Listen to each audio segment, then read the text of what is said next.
Real men don't cry. Only weaklings, full babies shed tears like. You're from Nagara, then obviously everyone from there belongs to those elite tribes.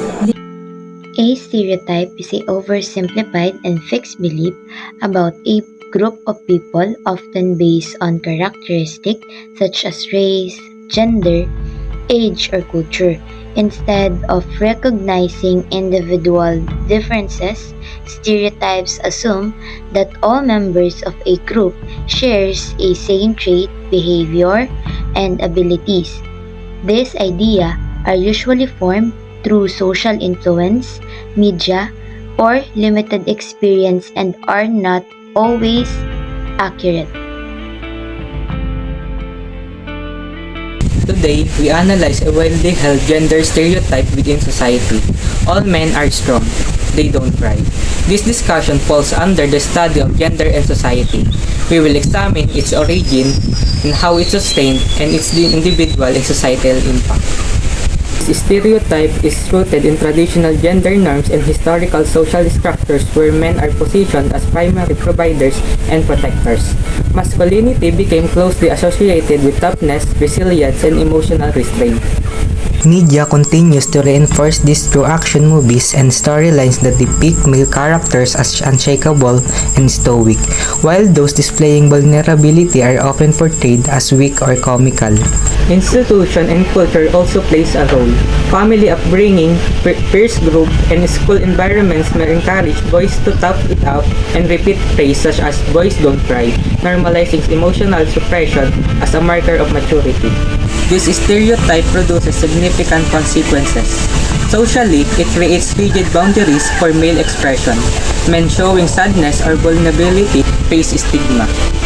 While those conforming to those norms are often praised as real men, this also limits open dialogue about men's mental health. Psychologically, suppressing emotions and internalizing stress can contribute to anxiety, depression, and burnout.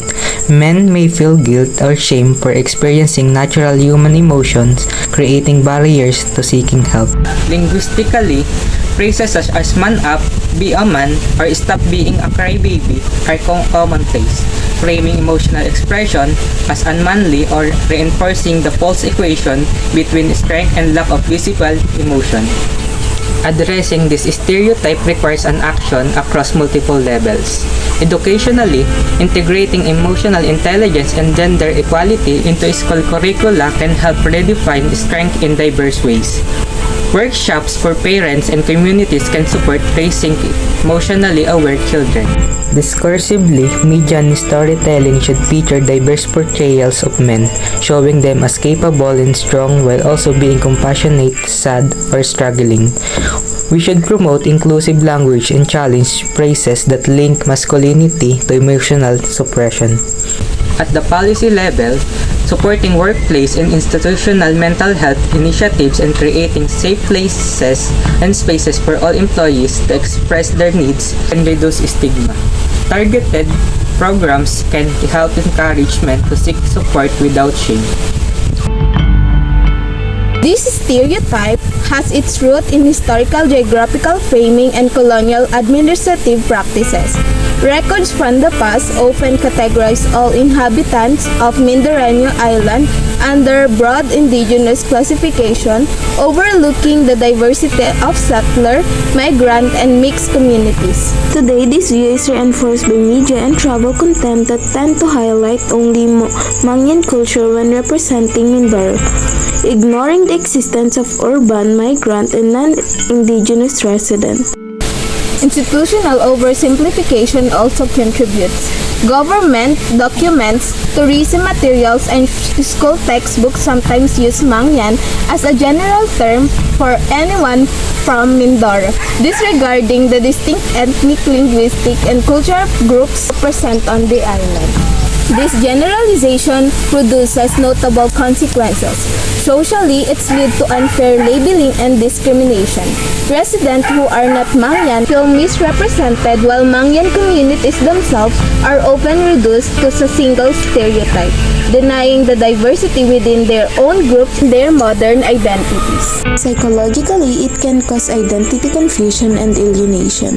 People from Mindoro may feel their personal or cultural heritage is ignored or incorrectly defined. Culturally, the stereotypes' broader appreciation of Mindoro-rich diversity overshadowing the various traditions, languages, and the way of the life found across the region. To address the issue, we propose intervention across three areas.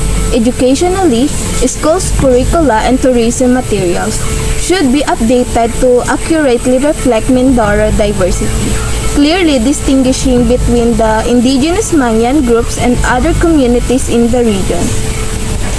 At the policy level, government and official documents should be adopt and clear respectful classification system to avoid overgeneralization. Support should also be given to the program to celebrate Mindoro's culture variety while protecting the rights of the heritage of the Mangyan people. Today, we will examine an educational stereotype. Students in vocational technical courses are less intelligent or ambitious than those in academic degree program. This discussion relates to education and academic tracking. We will analyze its origins, how it's maintained, its effects, and our recommendation for change.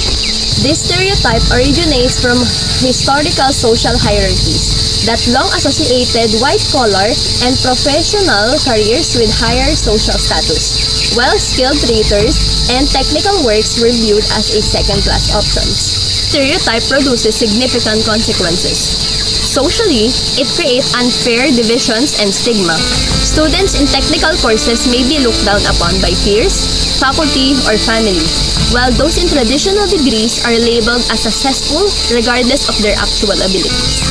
Psychologically, it can lower self-esteem and motivation among technical students who may feel their efforts are undervalued.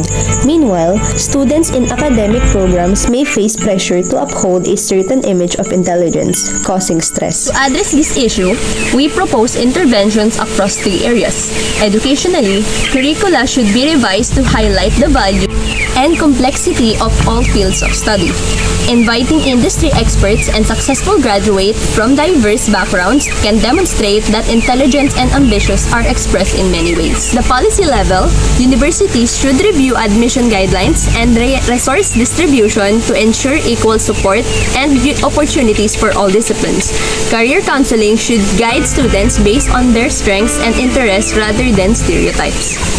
Cultural diversity and restricting personal opportunities, however, by the committing to accurate education, exclusive representation, and fair policies, we can dismantle these barriers and foster more equitable, respectful society that values all emotional expression, cultural identities, and career paths equally.